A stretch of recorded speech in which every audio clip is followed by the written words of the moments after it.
Kenya state corporations face challenges in both their financial performance and operational efficiencies.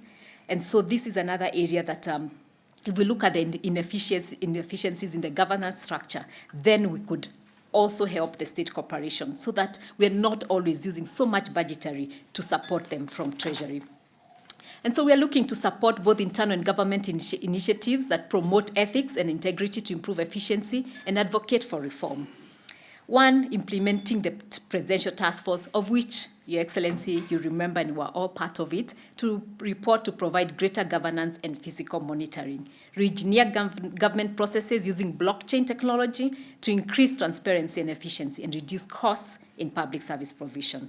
Ensure that all debt is earmarked for mitigating budget shortfalls and delivering Vision 2030, not consumption.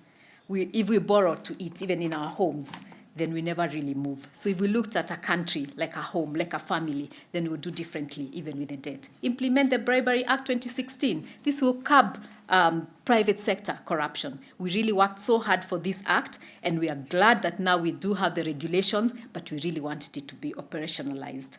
Ensure the 10-point agenda on corruption developed by the multi-agency task force considered in 2015 is actually implemented and enforced. Follow through the actions and commitments, of which I remember, Your Excellency, you were part of that, the National Anti-Corruption Conference in 2019 with all the sectors. We all made commitments. Hold us responsible. It shouldn't be only a government affair. What did private sector commit? What did civil society commit? What did the religious sector commit in this area? Raise the judiciary budget from 0.06% to the global benchmark, at least the global benchmark of 2.25%, to facilitate effective and timely prosecution of cases.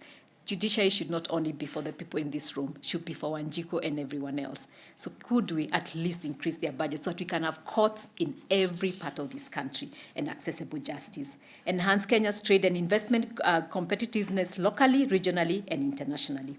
We are also happy to work with you to build the capacity of state and private sector corporations to implement anti-corruption compliance measures to improve corporate governance and boost our investment confidence by undertaking regular corruption risk mapping surveys and implementing mitigative measures to address emerging challenges. The fourth one, invest in cutting-edge research and development is required to facilitate rapid economic transformation. There's no country that can develop without research. We all depend, many organizations, and I know some are represented here, come and pay for a lot of research here because they take it back to their own countries and use it to really determine what they do with us, what they do with their own countries. If we spend a little budget, even just less than 1% in our research, in our R&D, we will discover what we have as this country. We will be able to use our own innovations. Young people are innovating every day. Instead of those innovations being based out in Delaware and everywhere else, if we could harness those innovations, then this country will transform. And we are happy to say that we can work with academia, with government, and be able to harness this on innovation so that our private sectors who are in this room and elsewhere can feed into this R&D and be able to increase and grow. Because what we are looking for is that scale up.